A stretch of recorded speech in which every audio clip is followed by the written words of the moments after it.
सबको प्रणाम और सुप्रभात। बच्चों, उपस्थित हूँ फिर से आप लोगों के बीच में, लेकर वही विषय वस्तु, वही दीवाना दिल, मस्ताने आप और परवाना हमारा सब्जेक्ट जिसका नाम है इंग्लिश। आज हम लोगों को स्टार्ट करना है नया टॉपिक, डायरेक्ट और इनडायरेक्ट स्पीच। चलो शुरू करते हैं। देखो भाई, एक्टिव पैसिव हमारे हो गए हैं और एक्टिव पैसिव की प्रैक्टिस भी हो गई है, एक्टिव पैसिव के वर्कशीट्स भी हो गई हैं। अब हमको स्पीच को बहुत ही आराम से, इत्मीनान से और अगेन एक एक धागा उधेड़ते हुए, चीर फाड़ करते हुए पढ़ना है, once and for all, making it our life skill. चलो भाई, स्पीच किसे कहते हैं भाई? जो मोदी जी टीवी पे आके देते हैं उसको स्पीच बोलते हैं। हाँ, वो भी एक स्पीच है। तो यहाँ वही स्पीच की बात चल रही है? ऑब्वियसली नॉट, ये वो वाली स्पीच की बात नहीं चल रही। यहाँ स्पीच के मायने हैं बात कहने का अंदाज, कहना, कथन। स्पीच यानी कथन। तो कथन यानी कि किसी ने कोई बात कही तो उस बात को आप कैसे कह रहे हो, उसे कहते हैं स्पीच। किसी ने या आपने ही कोई बात पहले कही थी, उसे आज जब किसी और को कन्वे कर रहे हो, बता रहे हो, तो कैसे बता रहे हो, तब आपका क्या स्पीच है, क्या आपकी कथन शैली है, आपके कहने की शैली क्या है आज इस समय, इसे कहते हैं स्पीच। यानी कि डायरेक्ट स्पीच और इनडायरेक्ट स्पीच ये दो तरीके हैं किसी पहले कही हुई बात को आज फिर से कहने के। या तो हम पहले कही बात को उन्हीं शब्दों में आज भी दोहरा दें, तो डायरेक्टली वैसा का वैसा ही दोहरा दिया, डायरेक्ट स्पीच। और अगर उस बात को आज के परिप्रेक्ष्य में दोहराएं, आज के कंटेक्स्ट में दोहराएं, वर्ड टू वर्ड न लेते हुए उसको भूतकाल बनाकर आज उसको कहें कि तब ऐसा हुआ था, तो हम कह रहे हैं इनडायरेक्ट स्पीच में। ठीक, फिर सुनो। जैसे मैंने कहा, मैं अभी कह रहा हूं इस समय सुबह के तकरीबन 10:15 हो रहे हैं और मैंने कहा कि मैं खाना 11:30 खाऊंगा। ठीक, ये हो गया। ये मैंने अभी कहा है, मैं खाना 11:30 खाऊंगा। ठीक, अब शाम को जब किसी ने कहा कि सौरभ तूने 10:15 क्या बोला था, तो मैं कहूंगा मैंने कहा था कि मैं 11:30 खाना खाने वाला था। तब अगर मैं ये कहूं कि मैंने कहा था, कोटेशन मार्क, मैं 11:30 खाना खाऊंगा, तो मेरी 10:15 कही गई बात शाम को 6 बजे मैं उन्हीं शब्दों में दोहरा रहा हूं, मतलब डायरेक्टली वो के वही शब्द यूज कर रहा हूं, तो डायरेक्ट स्पीच में कन्वे कर रहा हूं। और अगर मैं कह रहा हूं शाम को 6 बजे कि सुबह क्या बोला था सौरभ, तो मैंने सुबह कहा था कि मैं 11:30 खाना खाने वाला था, तो बात वही कही, लेकिन अब मैंने इसे इनडायरेक्ट स्पीच में कह दी। ठीक, चलो ये तो मैंने मेरा एग्जांपल लिया, किसी और को लेते हैं, थर्ड पर्सन को लेते हैं। जैसे आज से 3 साल पहले मैं राहुल से मिला था, तो उसने कहा था कि वो इंग्लैंड में बसना चाहता है। तो राहुल ने क्या कहा था उस दिन? Rahul said I want to settle in England.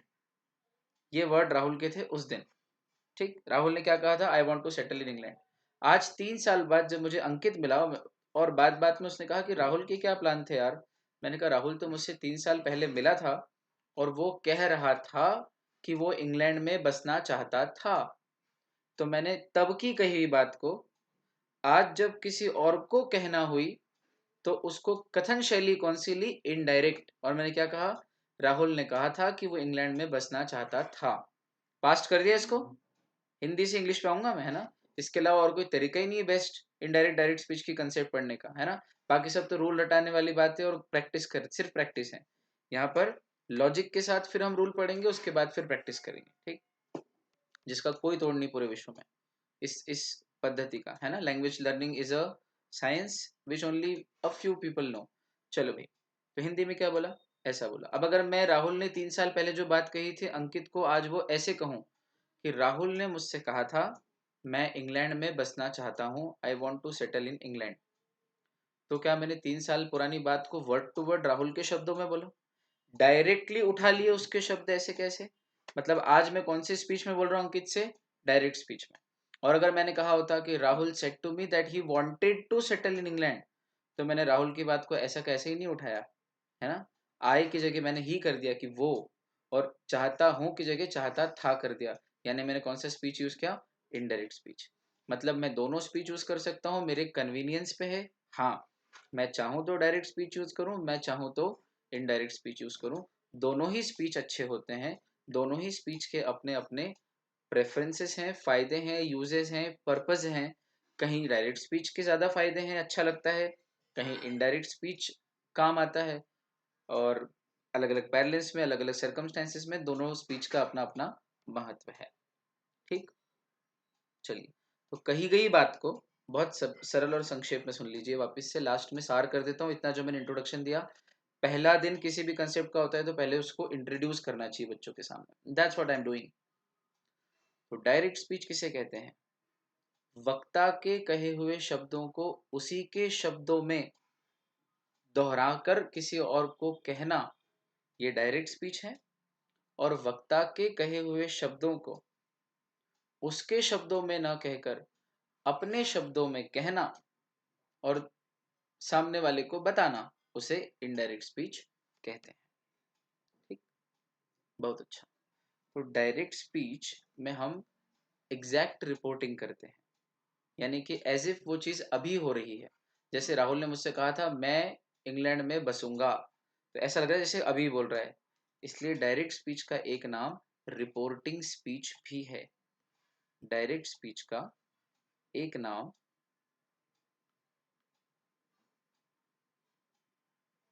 Reporting speech भी है और इनडायरेक्ट स्पीच का नाम रिपोर्टेड स्पीच है। अगर कहीं आ जाएगी convert the following sentence into reported speech, तो घबराने की जरूरत नहीं है। रिपोर्टेड स्पीच बोला तो इनडायरेक्ट स्पीच, और रिपोर्टिंग स्पीच बोला तो डायरेक्ट स्पीच। रिपोर्टेड क्यों? क्योंकि उस चीज को आपने पास्ट बना दिया। कहा था, Rahul said he wanted to settle in England. Want का वांटेड कर दिया, आय का ही कर दिया। उसकी बात को अपने शब्दों में कहा है कि वो ऐसा कह रहा था, और उसकी बात को उसी के शब्दों में कहना कि मैं बसना चाहता हूँ।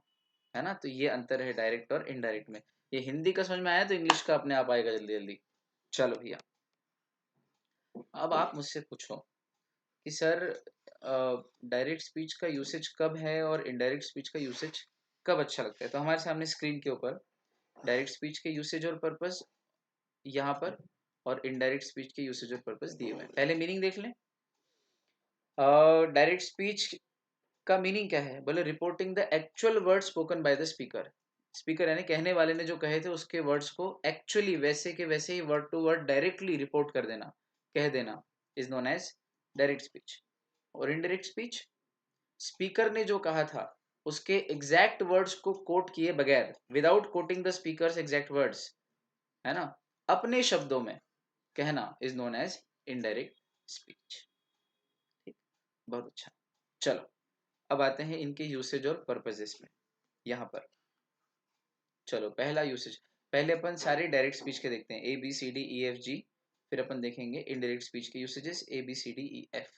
थ्योरेटिकल पार्ट को पढ़ते हुए ही आगे बढ़ेंगे। चलो, डायरेक्ट स्पीच का प्रयोग कब करते हैं? जब हमको एग्जैक्ट वर्ड कोट करना हो किसी स्पीकर के, है ना। जब हमारी इच्छा ही एग्जैक्ट वर्ड कोट करने की हो तो डायरेक्ट स्पीच यूज करेंगे। प्रिया ने कहा था मैं प्रॉम नाइट में नहीं आऊंगी। तो it's a college fest, college festival, prom night है। प्रिया ने कहा था मैं कॉलेज प्रॉम नाइट में नहीं आऊंगी। ठीक है भैया, उसके वर्ड्स एग्जैक्टली कोट किए। Priya said I will not come to the prom night. That's it. चलो, B, to supplement and clarify the information that is being reported. ये हमने पहला पॉइंट पढ़ा ए, अब है second point B. To supplement यानी कि देना, कंप्लीट करना। To complete and clarify the information that is being reported. क्या होता है कि एग्जैक्ट वर्ड्स में कोट करने से क्लैरिटी रहती है, पहला, और दूसरा इंफॉर्मेशन कंप्लीट रहती है। यहाँ सप्लीमेंट का अर्थ है कंप्लीट करे जो। ठीक, पूरक। चलो, जैसे कि आप मेन कॉपी लेते हो फिर सप्लीमेंट्री लेते हो, तो वो सप्लीमेंट्री मेन कॉपी को पूरा करती है, नहीं तो आपका पेपर अधूरा नहीं छूट जाएगा। तो पूरा करने के लिए आप यूज करो। यहाँ सप्लीमेंट्री का अर्थ ये है। तो to supplement and clarify the information, जो भी आप देना चाह रहे हो दैट इज बीइंग रिपोर्टेड। तीसरा, to account eyewitness in news stories. Eyewitness का अकाउंट यानी कि ब्यौरा देना। यहाँ अकाउंट मतलब खाता नहीं है, अकाउंट यानी ब्यौरा। अलग अलग शब्दों के अलग अलग कंटेक्स्ट में कंटेक्चुअल मीनिंग होते हैं बच्चे लोग। और सारे मीनिंग आने चाहिए कि यहाँ पे ये अर्थ लगेगा। ब्यौरा यानी वर्णन, अकाउंट का अर्थ वर्णन भी होता है। Give an account of Gandhi ji's quit India movement, है ना, गांधी जी के क्विट इंडिया मूवमेंट के बारे में वर्णन करो। ठीक, तो अकाउंट यानी यहाँ पर वर्णन है। तो जब आपको आई विटनेस के तौर पे वर्णन करना हो किसी न्यूज स्टोरी का, तो जैसे मैंने रामलाल और श्यामलाल को बात करते हुए सुना है, और जिसमें श्यामलाल ने रामलाल को कहा था कि मैं तेरा खून पी जाऊंगा, और ये बात मुझे कोर्ट में या कहीं किसी न्यूज स्टोरी में या किसी न्यूज चैनल ने, कि रिपोर्टर ने मुझसे पूछी कि आप वहां पे मौजूद थे, बताइए कि रामलाल ने श्यामलाल को कैसे धमकी दी, तो मैं कहूंगा रामलाल ने श्यामलाल से कहा कि मैं तेरा खून पी जाऊंगा। तो मैं तेरा खून पी जाऊंगा मतलब मैं, कि रामलाल ने कहा था तो रामलाल, है ना, तो रामलाल ने कहा था कि वो खुद रामलाल खून पी जाएगा, लेकिन मैं, मुझे बात पे स्ट्रेस देने के लिए कि उसके एग्जैक्ट वर्ड्स क्या थे, और आई विटनेस के तौर पे उस न्यूज स्टोरी को अकाउंट यानी वर्णन करने के लिए मैंने उसी के शब्दों में कहा कि Ramlal said I will drink your blood.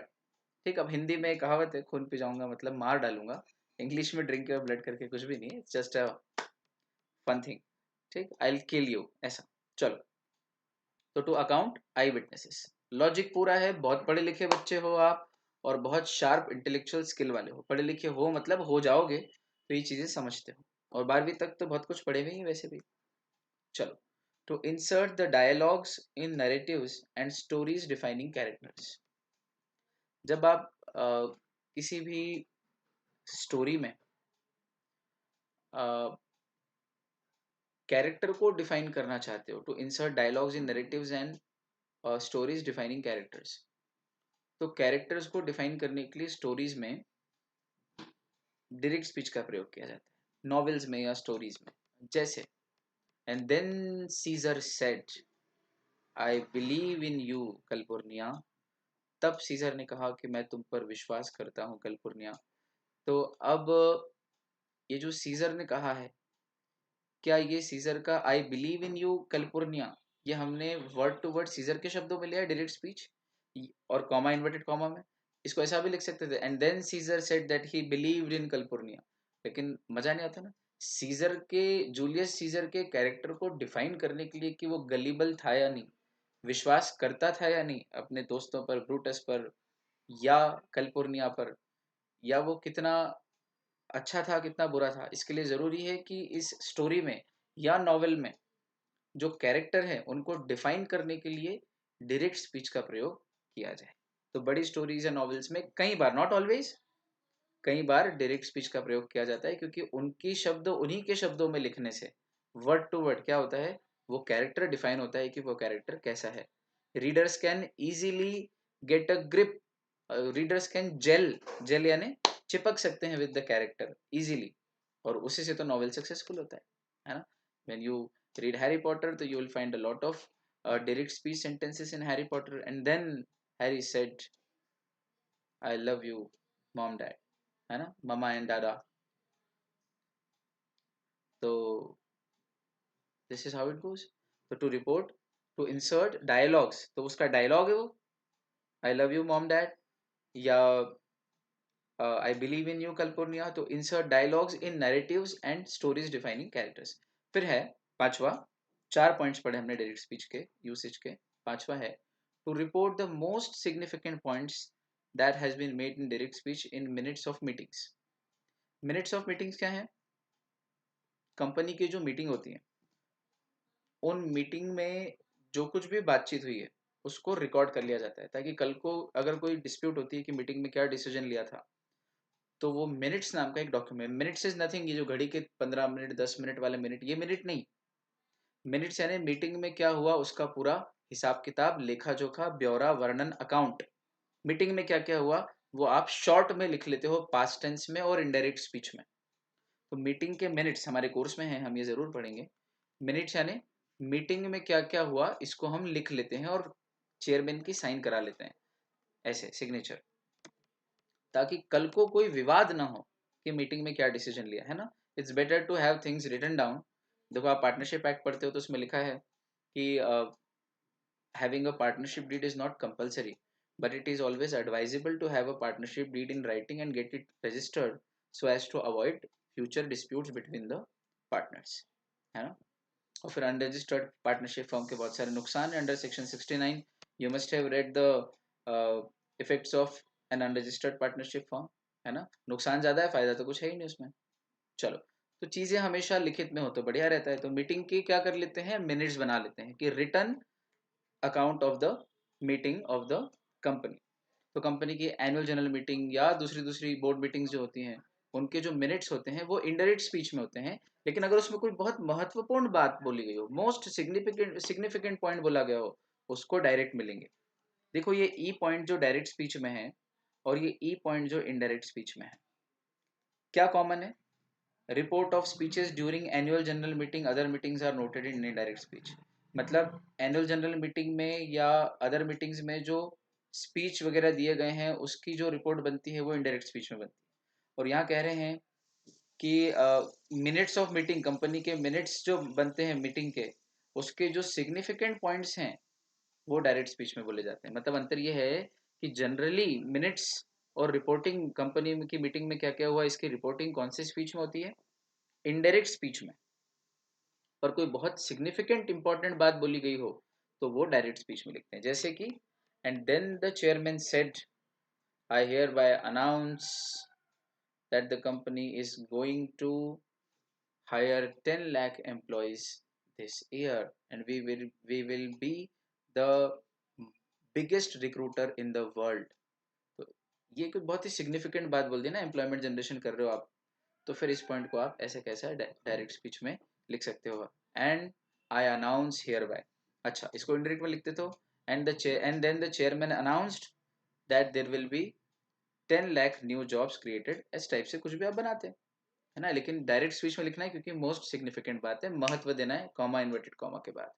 चलो फिर अगेन इधर ही रहते हैं अपन, डायरेक्ट स्पीच का F point, to convey the essence of the speaker's message in reporting speeches.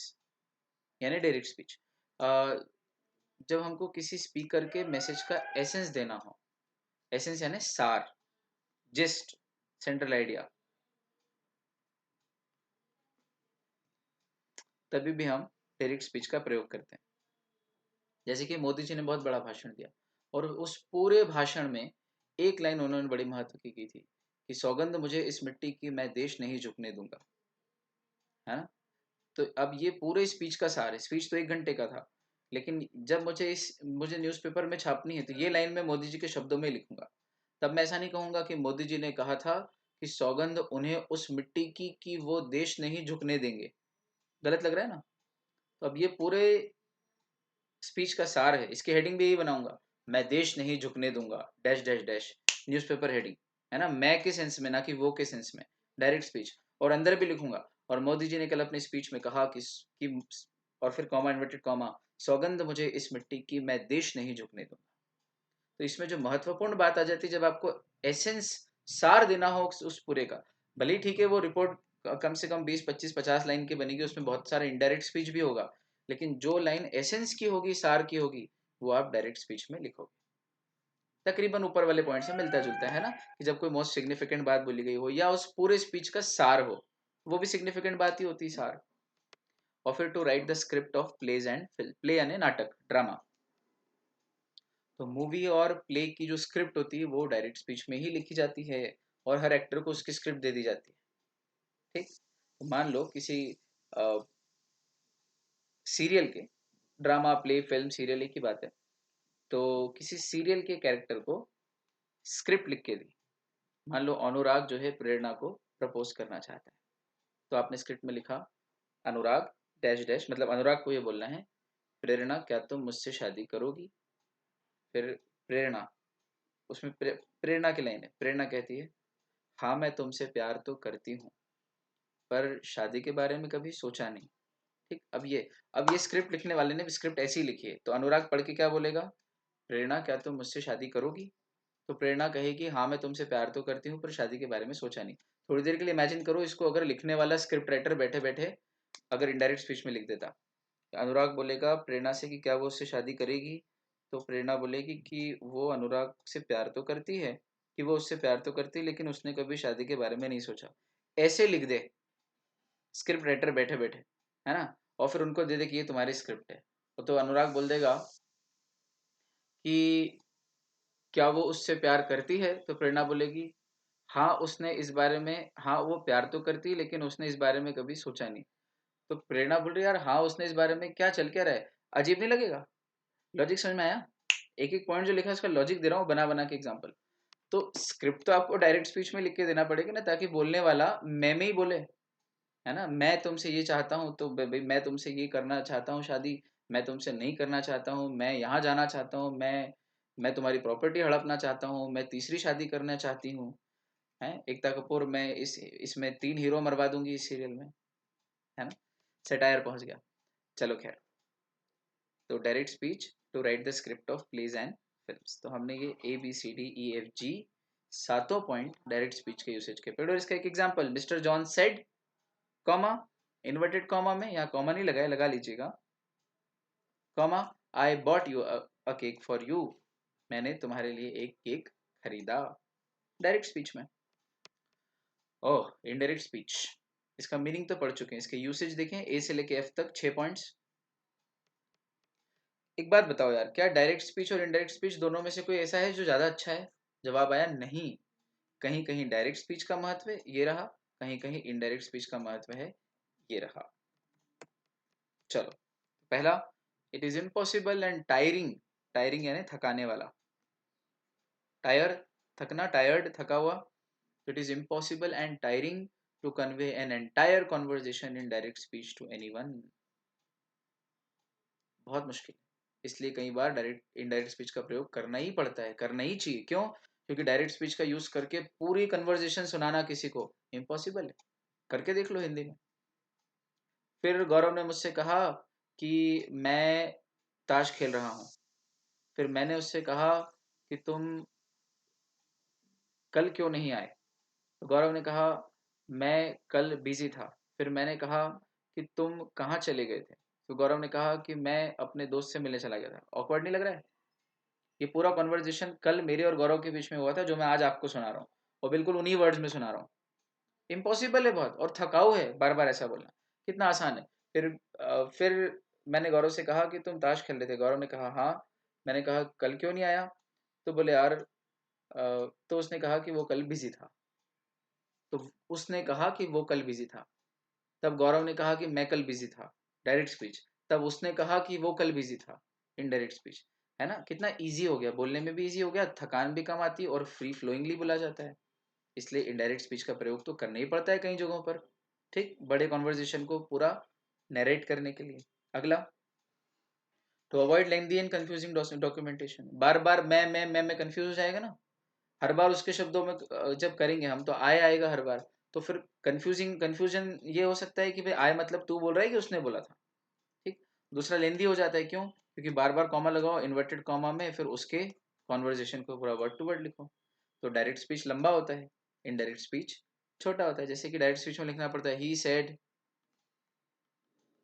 I am an actor, ऐसा लिखना पड़ता है, जबकि ही said that he was an actor. तो डायरेक्ट स्पीच, ये तो ठीक है, एक छोटा एग्जाम्पल है, डायरेक्ट स्पीच कंपेरेटिवली लंबा होता है। चल, अगला है to bring clarity and preciseness to the reporting. तो क्लैरिटी, सर क्लैरिटी तो यहाँ भी लिखा था आपने, ये बी पॉइंट डायरेक्ट स्पीच का, टू सप्लीमेंट एंड क्लैरिफाई, और यहाँ कह रहे हो to bring clarity and preciseness. इसका मतलब क्लैरिटी डायरेक्ट स्पीच से क्या से आती है कि इनडायरेक्ट से आती है? जब हम स्कूल में डिफरेंस बिटवीन पढ़ते थे, लिविंग थिंग्स और नॉन लिविंग थिंग्स के बीच में, तो भाई living things respire and non living things do not respire. Difference तो ऐसे होता है कि एक चीज ये करती है, दूसरी वो नहीं करती। जो दो चीजें दो लोगों में समान होती है उसको डिफरेंस का पॉइंट थोड़ी बनाते। भाई अगर डायरेक्ट स्पीच भी क्लैरिटी देता है और इनडायरेक्ट स्पीच भी क्लैरिटी देता है, तो फिर इन दोनों के बीच में डिफरेंस कहाँ हुआ? तो हम एग्जैक्टली डिफरेंस पढ़ भी नहीं रहे हैं, दोनों का यूसेज पढ़ रहे हैं। अच्छा चलो ठीक है सर, यूसेज पढ़ रहे हैं, डिफरेंस, एग्जैक्टली डिफरेंस नहीं है ये दोनों में। तो अब ये बताइए कि हम क्या माने, किससे क्लैरिटी आती है, डायरेक्ट से कि इनडायरेक्ट से? भाई देखो, कहीं कहीं डायरेक्ट स्पीच का प्रयोग करने से क्लैरिटी ज्यादा बनती है ना? जैसे लोकमान्य तिलक का कोटेशन, लोकमान्य तिलक ने एक नारा दिया, क्या? कि freedom is my birth right and I shall have it. अब आपको कहना है कि Lokmanya Tilak said, comma, inverted comma, freedom is my birth right and I shall have it, ठीक। तो ये डायरेक्ट स्पीच है। इनडायरेक्ट स्पीच में Lokmanya Tilak said that freedom is his birth right, या freedom was his birth right and he should have it. तो यहाँ पे confusion ये है कि क्या सिर्फ उनका ही है, एक, और दूसरा अजीब सा लग रहा है। एक तो इंपॉर्टेंट बात है, सिग्निफिकेंट पॉइंट है, दूसरा किसी का नारा है ना, तो आपको उसके एग्जैक्ट वर्ड्स ही कोट करने चाहिए। तो बताओ यहाँ पर क्लैरिटी किससे आएगी, डायरेक्ट से कि इनडायरेक्ट से? ये वाली बात कहने के लिए डायरेक्ट स्पीच से क्लैरिटी आएगी, ठीक। लेकिन जब कोई बात हम बहुत लंबा कॉन्वर्जेशन किसी को सुना रहे हैं, तब कंफ्यूजन हो सकता है बार बार मैं का प्रयोग करने से। उसने ये कहा था कि मैं ये करूंगा, उसने कहा था कि मैं ये करूंगा, तो ऐसा लग रहा है कि उसने ये कहा था कि मैं ये करूंगा, जबकि हम कहना ये चाह रहे हैं कि उसने ये कहा था कि वो करेगा। तो कंफ्यूजन हो सकता है, वो क्लैरिटी नहीं आएगी। तो कई बार इनडायरेक्ट स्पीच से क्लैरिटी आती है। तो ये सर्कमस्टेंशियल है, कभी इससे क्लैरिटी आती, कभी इससे क्लैरिटी आती। दुश्मन के पास तलवार हो तो आपके पास तलवार होनी चाहिए एज अ वेपन, तो आप सक्सेसफुल हो जाओगे। और दुश्मन के पास अगर तीर हो तो आपके पास भी तीर होना चाहिए। आप तलवार लेके खड़े हो और उसके पास तीर होगा, तो फिर तो बराबरी की लड़ाई हो ही नहीं सकती। आप तलवार हाथ में लेके यूं खड़े होके आ जाओ और वो उधर से एक तीर मारेगा और आप धड़ाम ढेर, तो चीज तो बराबरी की होनी चाहिए ना, ठीक। तो जब जैसी परिस्थिति हो वैसा हथियार। अगर क्लैरिटी डायरेक्ट स्पीच से आती तो हमारा डायरेक्ट स्पीच हथियार होगा बात को क्लैरिटी से कहने के लिए। अगर क्लैरिटी किसी सर्कमस्टेंसेस में इनडायरेक्ट स्पीच से आती तो हम इनडायरेक्ट स्पीच को हथियार के तौर पे यूज करेंगे क्लैरिटी के लिए। दोनों अपनी अपनी जगह हैं। क्या बढ़िया तरीका है यार ये, है ना। कोई क्वेश्चन रेज नहीं कर सकते आप। चल, मतलब इस बात पे कि क्लैरिटी किससे आती है, दोनों से आती है अपनी अपनी जगह। चलो भाई, most personal ones interactions are reported use reported speech to convey messages conversation with others. Personal जो कॉन्वर्जेशन हुए हैं या इंटरेक्शन हुए हैं, या एक बार के जो इंटरेक्शन है किसी व्यक्ति के साथ, वंस इंटरेक्शंस या पर्सनल इंटरेक्शंस, मोस्ट यानी अधिकतर, अधिकतर जो पर्सनल इंटरेक्शन या वन टाइम इंटरेक्शंस जो हमारे होते हैं, वो जब हम किसी और को कन्वे करते हैं कि हमारा उस अदर व्यक्ति के साथ क्या कॉन्वर्जेशन या मैसेज हुआ है, उसका उसमें हम रिपोर्टेड स्पीच का यूज करते हैं। रिपोर्टेड स्पीच मतलब अभी लिखा था ऊपर, रिपोर्टेड स्पीच यानी कि इनडायरेक्ट स्पीच का प्रयोग करते हैं। अगेन, कि मैंने राहुल से कहा था कि वो बहुत अच्छा लड़का है, तो राहुल ने कहा कि ऐसी कोई बात नहीं है, ये तो उसके माता पिता का उस पर आशीर्वाद है। जबकि राहुल ने कहा था कि ये तो मेरे माता पिता का मुझ पर आशीर्वाद है। लेकिन मैंने जब रिपोर्टेड स्पीच में कहा तो राहुल ने जब तो तब उसने जवाब दिया कि वो तो उसके माता पिता का उस पर आशीर्वाद है। गौरव ने कहा, सौरभ ने कहा, प्रतीक ने कहा, राहुल ने कहा, कोई भी कहे, बातों को हम एग्जैक्टली उनके वर्ड्स में नहीं लेते, कई बार रिपोर्टेड स्पीच में लिखते हैं। फिर reports of speeches during annual general meeting, मैं बता चुका हूँ। एजीएम की जो रिपोर्ट्स बनती हैं, मिनट्स बनते हैं, ये जनरली रिपोर्टेड स्पीच यानी कि इनडायरेक्ट स्पीच में ही बनते हैं। हाँ, कोई सिग्निफिकेंट पॉइंट हो तो डायरेक्ट स्पीच में बनते हैं। और न्यूज़पेपर की रिपोर्ट, न्यूज़पेपर की रिपोर्ट भी दोनों स्पीचेस में बनती है। जैसे मोदी जी की मैंने कहा था अभी, मैं देश नहीं झुकने दूंगा डैश डैश डैश, डायरेक्ट में भी बनती है। पर मोस्टली, मोस्ट ऑफन, देखो कितना प्रॉपर वर्ड है, हम लॉ के भी टीचर हैं इसलिए वर्ड्स नपेते यूज करते हैं। मोस्ट ऑफन, मोस्ट ऑफन और ऑलवेज में क्या अंतर है? ऑफन यानी अधिकतर, मोस्ट ऑफन यानी कि ज्यादा से भी ज्यादा अधिकतर, तो इनडायरेक्ट स्पीच का प्रयोग होता है, ठीक। इसका मतलब कुछ एक्सेप्शनल केसेस हो सकते हैं जहां डायरेक्ट स्पीच का प्रयोग भी होता होगा। तो अगर ऐसा लिखते हैं, newspaper reports use the indirect speech format always, तो आप मेरी बात काटते कि सर अभी तो आप कह रहे थे कि इनडायरेक्ट स्पीच का प्रयोग होता है, पर तब बोले थे कि मोदी जी की स्पीच की जो हेडलाइन है ऐसी कैसे अगले दिन पेपर में छप सकती है डायरेक्ट स्पीच में।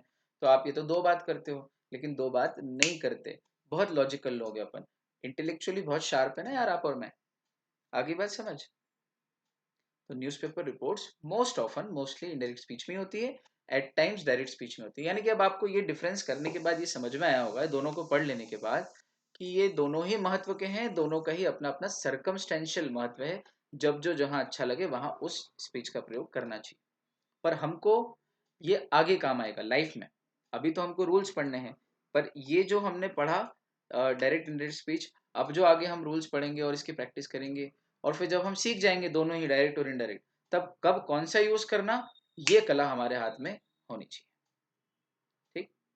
तो newspaper reports use indirect speech format most often to report who said what and where, किसने कब क्या कहा। चलो, इसका पैसिव क्या बना, Mister John said that he had bought a cake for me, मतलब वही वाला एग्जाम्पल का इनडायरेक्ट बनाया। Mister John said I bought a cake for you, इसका इनडायरेक्ट क्या बनेगा? Mister John said that he had bought a cake for. आया बच्चों? Easy, very easy, easy, easy. चलो, तो रूल से स्टार्ट करते हैं। सबसे पहला रूल अपन स्टार्ट करते हैं। Rule number 1,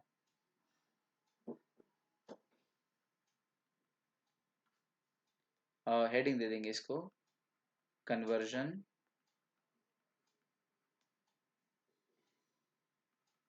from direct to indirect speech. Direct से इनडायरेक्ट यानी रिपोर्टिंग से रिपोर्टेड स्पीच में कन्वर्जन। चलो भैया, रूल नंबर 1,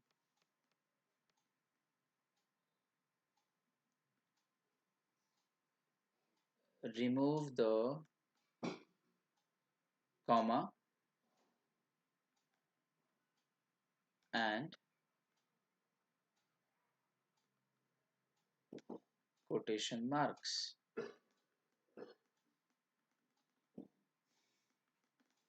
ठीक, आप जिसको इन्वर्टेड कॉमा बोलते हो उसे पंक्चुएशन के तौर पे इंग्लिश में कोटेशन मार्क्स के नाम से जाना जाता है। इसका एग्जांपल लेते हैं इस रूल का, और इसी में रूल नंबर 1 का सेकंड पार्ट है, यूज की जगह ऐड वर्ड लिख लो। मेरे साथ साथ लिखते जाना बच्चों, चाहो तो। ऐड द कंजंक्शन, कौन सा? दैट।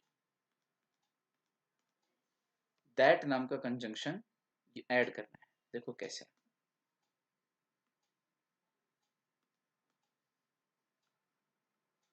डार्क कलर का पेन यूज करो, ये सब डार्क ही है ना, ये purple, blue, dark. Black I avoid using black colour, फिर भी करते हैं कभी कभी, बहुत जरूरी हो तो। चलो, इसका example number 1, he said Raj likes Simran. देखो अब ये डायरेक्ट स्पीच का सेंटेंस है। देख लो आप, मैं आप जैसे एक्टिव पैसिव में ए और पी लिखते थे, A for active, P for passive. Direct indirect में हम डी फॉर डायरेक्ट और आई फॉर इनडायरेक्ट लिखेंगे, ठीक। या फिर मैं कलर का प्रयोग करूंगा अलग अलग। तो अगर डी लिखा है तो डायरेक्ट होगा, आई लिखा है तो इनडायरेक्ट होगा। ही सेड राज लाइक सिमरन। अब रूल नंबर 1 अप्लाई करते हैं पहले तो। अभी टेंस का रूल पढ़ाया नहीं है। टेंस का रूल ये है कि present indefinite changes to past indefinite, तो लाइक्स का लाइक्ड हो जाएगा, पर वो अभी पढ़ाया नहीं है। लेकिन ये जो हमने रूल पढ़ा है कि कॉमा हटाओ और कोटेशन मार्क्स हटाओ और दैट कंजंक्शन यूज करो, इसको लगा के देखते हैं। तो इसका इंडायरेक्ट बनेगा ही सेड। अब कॉमा हटा दो, मतलब कॉमा नहीं लिखना है। इन्वर्टेड कॉमा यानी कि कोटेशन मार्क्स हटा दो और उसकी जगह आएगा दैट। तो ही सेड दैट, फिर राज अपनी जगह राज। अब लाइक्स का हो जाएगा लाइक्ड और सिमरन अपनी जगह, और फुल स्टॉप। ये आ गया, ही said that Raj liked Simran. He said that Raj liked Simran. Easy. Rule number 1 का ही एक और एग्जांपल लो। चार चार जनरली हम लेते हैं, 4 या 5, इससे कम लेते नहीं है।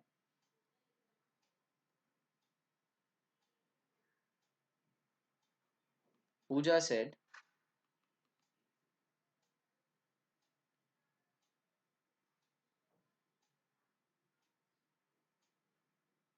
Bachchan sits on the chair. चलो, simple sentence, Bachchan sits, again past indefinite हो जाएगा। पूजा सेट तो ऐसा कैसे ही रहेगा, कॉमा और इन्वर्टेड कॉमा हट जाएगा और उसकी जगह आ जाएगा that. Pooja said that, Bachchan का बी कैपिटल ही रहेगा, प्रॉपर नाउन है that Bachchan sat, sit sat sit. Pooja said that Bachchan sat on the chair, full stop. बस, ये डायरेक्ट इनडायरेक्ट। ये सेकंड वाला एग्जांपल डायरेक्ट इनडायरेक्ट। ये वाला इजी है, इसलिए इसके अपन 4 5 नहीं लेंगे, 3 ले लेते हैं, खत्म कर देंगे। बहुत इजी है, बोर हो जाओगे नहीं तो। चलो, Makhija said, Makhija is the surname. Makhija said, I love pasta. तो Makhija said, ऐसा कैसे रहेगा ये तो? कॉमा, इन्वर्टेड कॉमा हट जाएगा, दैट, और आई की जगह ही आ जाएगी, क्योंकि माखीजा बोल रहा था ना, तो माखीजा तो थर्ड पर्सन है और आदमी है। औरत भी हो सकती है, मिसेस माखीजा, लेकिन माखीजा लिखा है तो अपन आदमी मान रहे हैं। तो Makhija said that he loved pasta. देखो, जैसे हमने पहले एक्टिव पैसिव में किया था, जैसे जैसे रूल बढ़ते जा रहे थे तो प्रैक्टिस सेंटेंस में मल्टीपल चीजें लगती जा रही थी, है ना। जैसे अकाउंटेंसी का मैंने एग्जांपल दिया था, फाइनल अकाउंट्स में आप एक एक कंसेप्ट पढ़ते जाते हो तो एडजस्टमेंट एंट्रीज बढ़ती जाती है, सवाल का लेवल बढ़ते जाता है। तो अभी अपन बेसिक लेवल ले रहे हैं, धीरे धीरे बढ़ते जाएगा आगे एकदम एडवांस लेवल, और फिर प्रैक्टिस हमारी टॉप नॉच लेवल की, है ना। अगेन चीर फाड़ और एक एक धागा उधड़ना है, और हमारा कोई हाथ नहीं पकड़ेगा कभी जीवन में, अगर आज अच्छे से पढ़ लिया तो चिंता ही मत करो। चलो भैया, ये हो गया हमारा rule number 1, remove the comma and quotation marks at the conjunction that. ठीक है, रूल नंबर 2 पे आते हैं।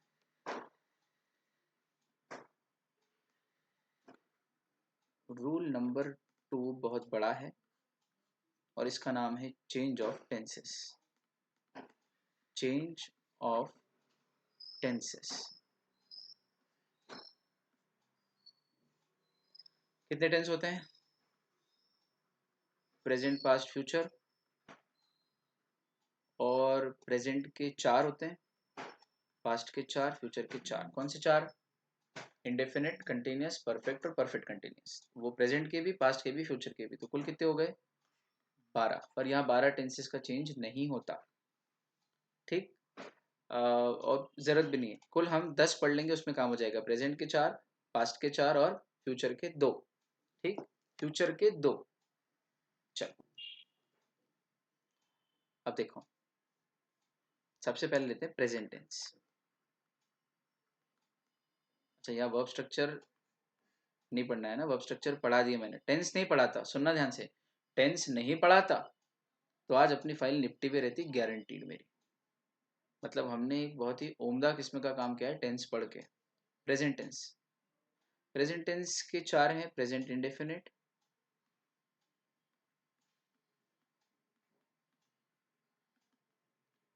प्रेजेंट कंटिन्यूअस, प्रेजेंट परफेक्ट और प्रेजेंट परफेक्ट कंटिन्यूअस। चलो, बड़ा मजेदार है। Present indefinite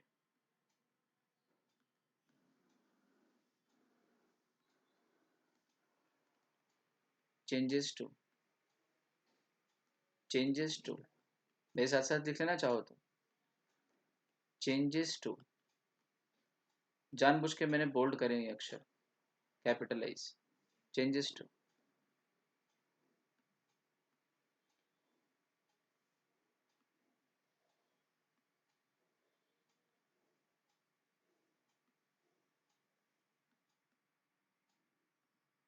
past indefinite, past continuous, past perfect, और लास्ट है पास्ट परफेक्ट कंटिन्यूअस। शानदार। प्रेजेंट के 4 tense, present indefinite changes to past indefinite, मतलब इंडेफिनिट इंडेफिनिट में चेंज हो रहा है, बस प्रेजेंट का पास्ट हो रहा है। Present continuous changes to past continuous, मतलब कंटिन्यूअस कंटिन्यूअस में चेंज हो रहा है, बस प्रेजेंट पास्ट में हो रहा है। Present perfect changes to past perfect, मतलब परफेक्ट परफेक्ट में चेंज हो रहा है, बस प्रेजेंट से पास्ट हो रहा है। और present perfect continuous, perfect continuous perfect continuous में चेंज हो रहा है, बस प्रेजेंट से पास्ट में हो रहा है। चारों में एक जैसी चीज हो रही है। Oh, that's great, that's great, very good. तो मजे की बात क्या? मजे की बात यह है कि इसके पीछे का लॉजिक पूछे बच्चा कि सर ऐसा क्यों हो रहा है। ये रटा तो दोगे आप, रटना हमको बहुत अच्छे से आता है, किसी चीज़ को 3 बार 4 बार बोल लो रट लेंगे, सुबह उठ के किताब लेके घोट लेंगे। नहीं बच्चे, इसके पीछे लॉजिक है। सर दे दो ना लॉजिक प्लीज। अरे वैसे ही देने वाला हूँ यार, इतना घबराओ मत। लॉजिक ये है कि जो चीज़ डायरेक्ट स्पीच में प्रेजेंट इंडेफिनिट में है, वो डायरेक्ट में अगर प्रेजेंट इंडेफिनिट में मतलब जब बोली गई थी तब प्रेजेंट इंडेफिनिट में बोली गई थी, पर आज जब हम उसको अपने शब्दों में कह रहे हैं तो वो घटना पुरानी हो चुकी है, और जो पुरानी हो जाती है वो पास्ट हो जाती है ना। इसलिए तब कही हुई बात जब आज कही जाएगी तब तक वो बात पुरानी हो चुकी होगी, और हम उसको एग्जैक्टली वर्ड्स में कोट नहीं कर रहे हैं, पुरानी बात को आज सुना रहे हैं, पुरानी बता के कि उसने तब ऐसा कहा था। इसलिए तब जो बात कही गई थी वो प्रेजेंट थी, पर आज जब वो बात किसी और को बताई जा रही है तो वो बात जो कही गई वो पुरानी हो चुकी है। और पुराना मतलब भूतकाल, भूतकाल मतलब पास्ट, मतलब प्रेजेंट, मतलब डायरेक्ट स्पीच का प्रेजेंट टेंस इनडायरेक्ट में आते आते पास्ट हो जाता है, इनडायरेक्ट में आते आते पास्ट हो जाता है। आया। इसलिए सभी प्रेजेंट के चारों फॉर्म पास्ट के चारों फॉर्म में ऑटोमेटिकली कन्वर्ट हो गए। तो तब अगर कहने वाले ने इंडेफिनिट में कहा था प्रेजेंट, तो वो आज पास्ट इंडेफिनिट हो जाएगा। तब कहने वाले ने कंटिन्यूस में कहा था प्रेजेंट, तो आज वो पास्ट कंटिन्यूस हो जाएगा। कॉरेस्पॉन्डिंग एंगल्स हमेशा इक्वल होते हैं। ज्योमेट्री का रूल लगा लो, जितना मैं जानता हूँ मैथमेटिक्स को, जितना आप जानते हो, हम जल्दी से रिलेट कर लेंगे इन चीजों को। सिंपल है यार। दो पैरेलल लाइंस ड्रॉ करो। लो चलो लाइन ड्रॉ करते हैं।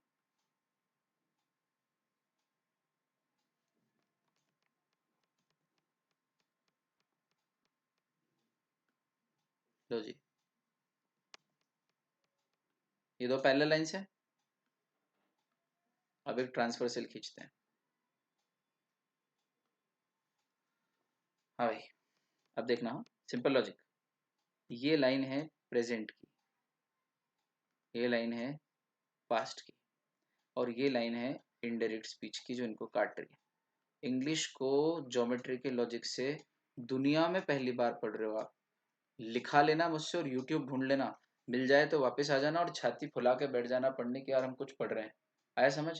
बच्चे को गौरव भी तो होना चाहिए पढ़ते समय यार कि वो क्या पढ़ रहा है ना, और किससे पढ़ रहा है। चलो खैर, टेंशन वाली कोई बात नहीं।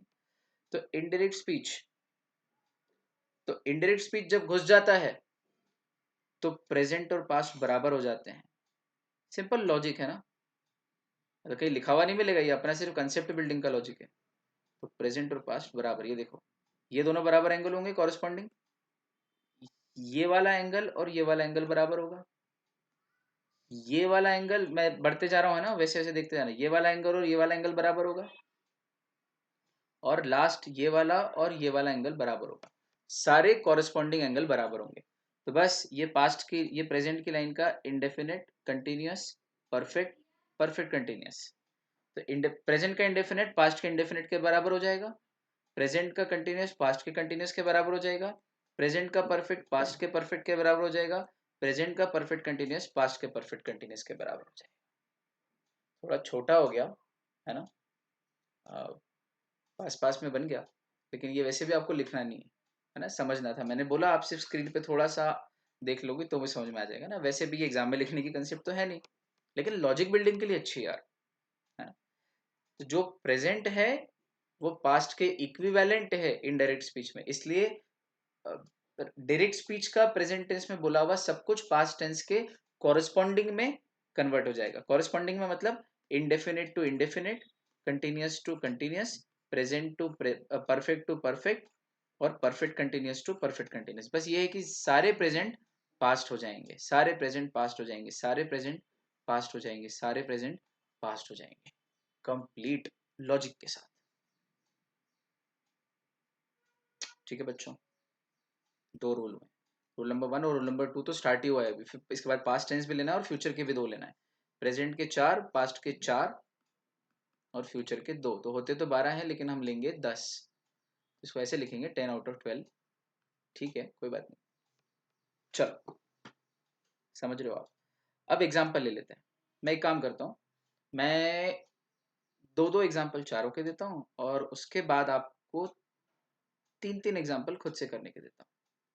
चलो, मतलब प्रेजेंट इंडेफिनिट के 5 लिखता हूँ, जिसमें से 2 मैं करूँगा, 3 आप करोगे। ठीक, फिर पास्ट के भी 5 लिखता हूँ, जिसमें से प्रेजेंट कंटिन्यूस के भी 5 लिखता हूँ, जिसमें से 2 मैं करूँगा, 3 आप करोगे। करें ऐसा? चलो,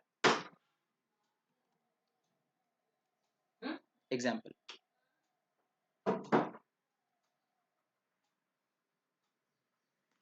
एंड प्रैक्टिस दोनों, यानी एग्जाम्पल और एक्सरसाइज दोनों है। 2 मेरे एग्जाम्पल होंगे, बाकी 3 आपकी प्रैक्टिस होगी, फिर कल मैं क्रॉस चेक कर दूंगा। सबसे पहले प्रेजेंट इंडेफिनिट के 5। He said I love chocolates. He said I love chocolates. दूसरा, Ritu said they climb. Ritu said they climbed the Everest. Everest, Mount Everest. तीसरा, पार्थ said, पार्थ said, थोड़ा हैंडराइटिंग में बड़े कर रहा हूँ ताकि आपको कंफ्यूजन ना हो। I want silence in the class. I want silence in the class. चौथा, प्रेरणा said Anurag is a teacher. Last, Arjun said, comma, Karn fights bravely. Karn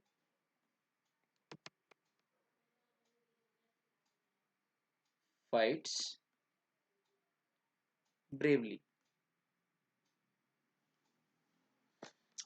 चल, ये 5 सेंटेंसेस हैं प्रेजेंट इंडेफिनिट के। इनमें से 2 मैं करा देता हूं आपको। यहाँ ये डायरेक्ट है पांचों। अब इनमें से 2 के मैं इनडायरेक्ट कर देता हूँ। इनडायरेक्ट करेंगे अपन, चलो पर्पल से। ही सेड, तो he said that he loved chocolates. Comma inverted comma हट जाएगा, ठीक, आई का ही हो जाएगा। He said that he, present indefinite changes to past indefinite, तो लव का loved, he loved chocolates. Ritu said they climb the Everest, इसका बना देता हूं, इसका बनेगा Ritu said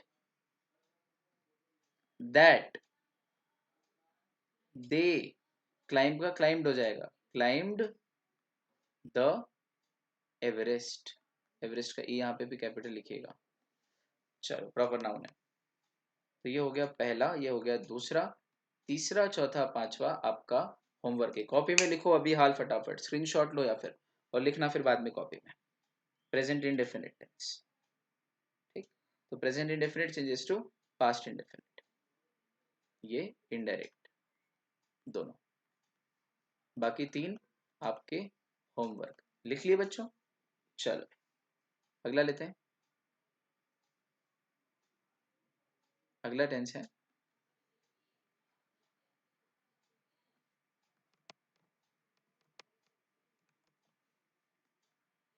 present continuous tense.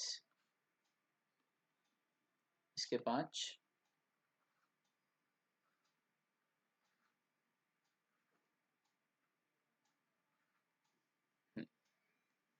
पहला, माया सेड,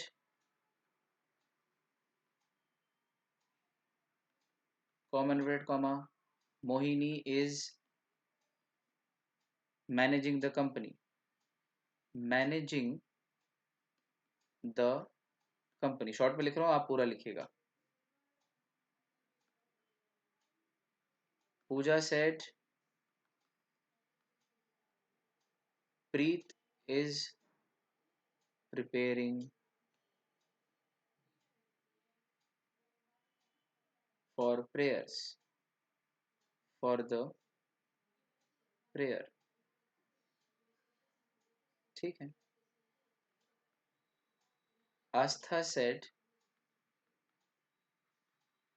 आयुष, थोड़ा चेंज करते हैं, सारे इस के हो गए। They are organising the event. Kush said Luv and I are playing cricket. Luv Kush, Kush said Luv and I are playing cricket. बड़ा मजेदार है।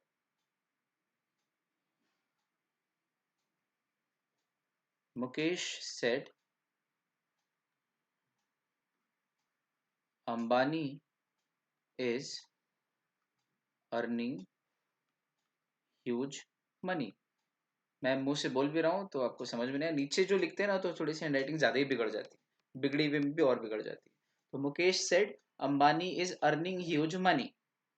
इसके दो मैं आपको करके बता देता हूँ, ये सारे डायरेक्ट हैं, आपको कोई कंफ्यूजन नहीं हो जाए इसलिए हर चीज़ लिख देता हूँ यार। मुझे डर लगता है कि बच्चे लोग ऑनलाइन में पता नहीं किसी सेंटेंस में घबरा गए, कंफ्यूज हो गए, तो आप लोगों की फिक्र के कारण मैं सब लिख देता हूँ, है ना, इसलिए बार बार लिख देता हूँ। चलो, Maya said Mohini is managing the company.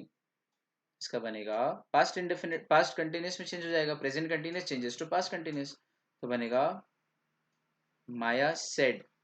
अच्छा, अब दैट आ जाएगा, कॉमा इन्वर्टेड कॉमा हट जाएगा, रोल नंबर 1 और रोल नंबर 2 लगा लो टेंस वाला, तो Maya said that Mohini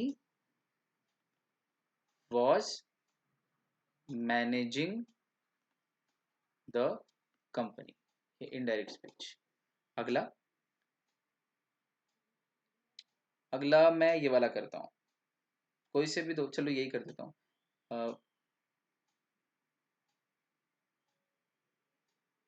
Priya said, इसका लिखो, Priya said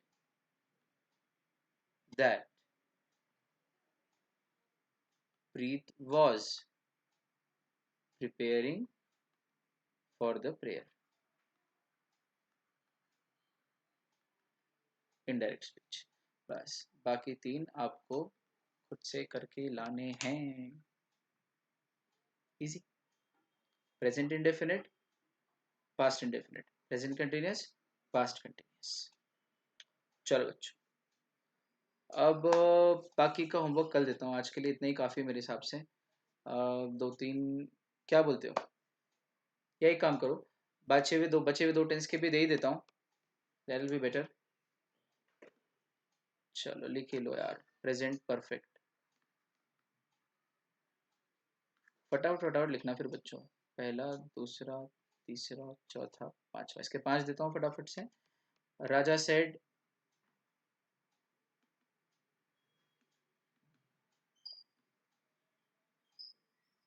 Ramesh has worked hard. Anil said comma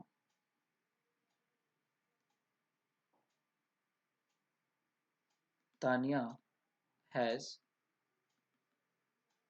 ditched Tanay.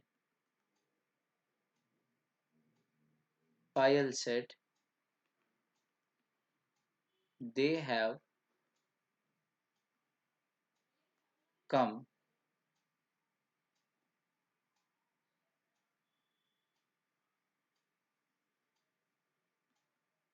before time।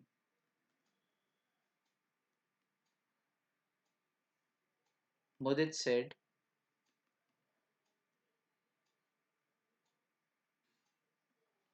she has scored highest marks। मुदित ने अपनी बहन के बारे में बताया कि मेरी बहन she has scored highest marks, इस टाइप से ना, मुदित ने अपने बारे में नहीं बताया।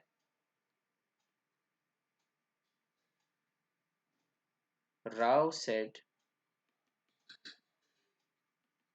राजकुमार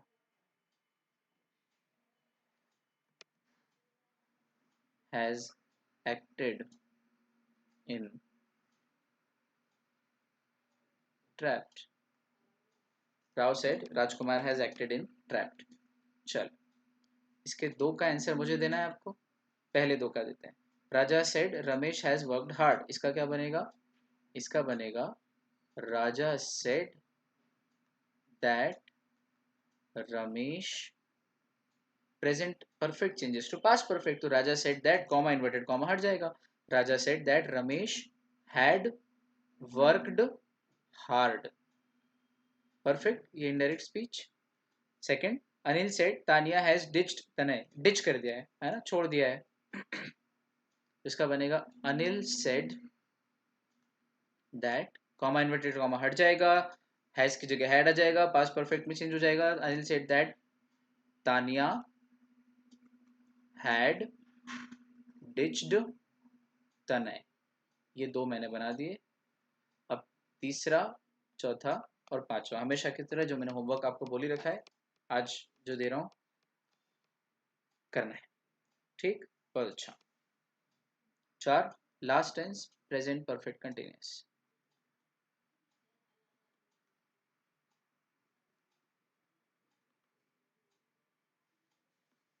have a long way to go. पहला, Mihir said she has been singing bhajans. Prayers, bhajans एक ही बात है, भजन को हम प्रॉपर नाउन के तौर पे ले रहे हैं।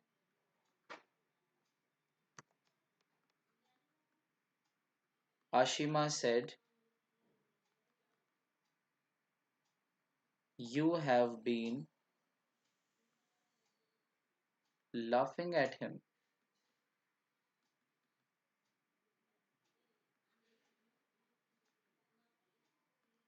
Mukta said they have been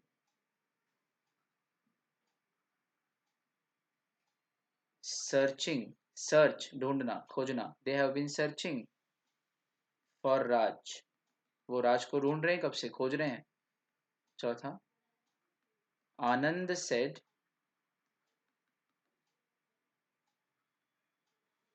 Abhay has been jogging since morning, सुबह से जॉगिंग कर रहा है यार, तो अभी तक हो गई, कर ही जा रहा है, दोपहर हो गई। Kind of, Abhay has been jogging since morning. Daya said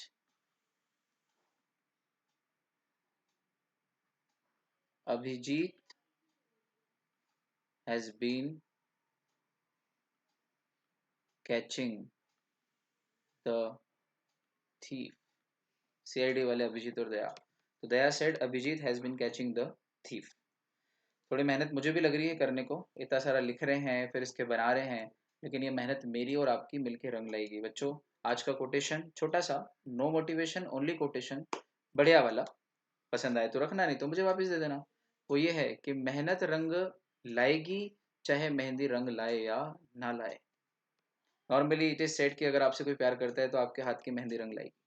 तो आपके हाथ की मेहंदी का रंग लाना या नहीं लाना वो आपके हाथ में नहीं है, किसी और के प्यार पे डिपेंड करता है।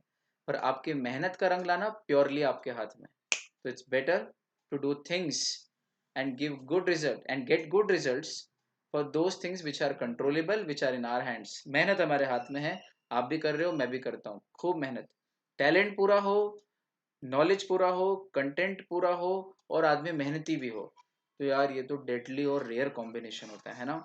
कहावत है, hard work beats talent when talent fails to work hard. तो if you are talented, don't escape from hard work, है ना, जबरदस्त हार्ड वर्किंग बनो।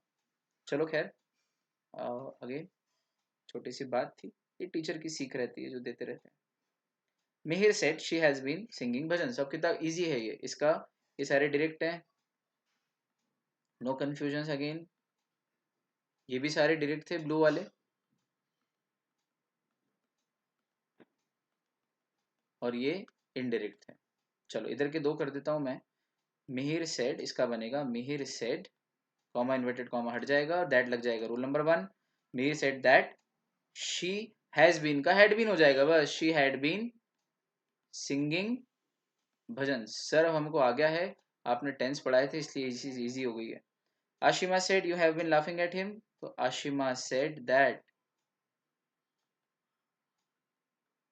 यू हैव बीन का हैड बीन हो जाएगा, यू हैड बीन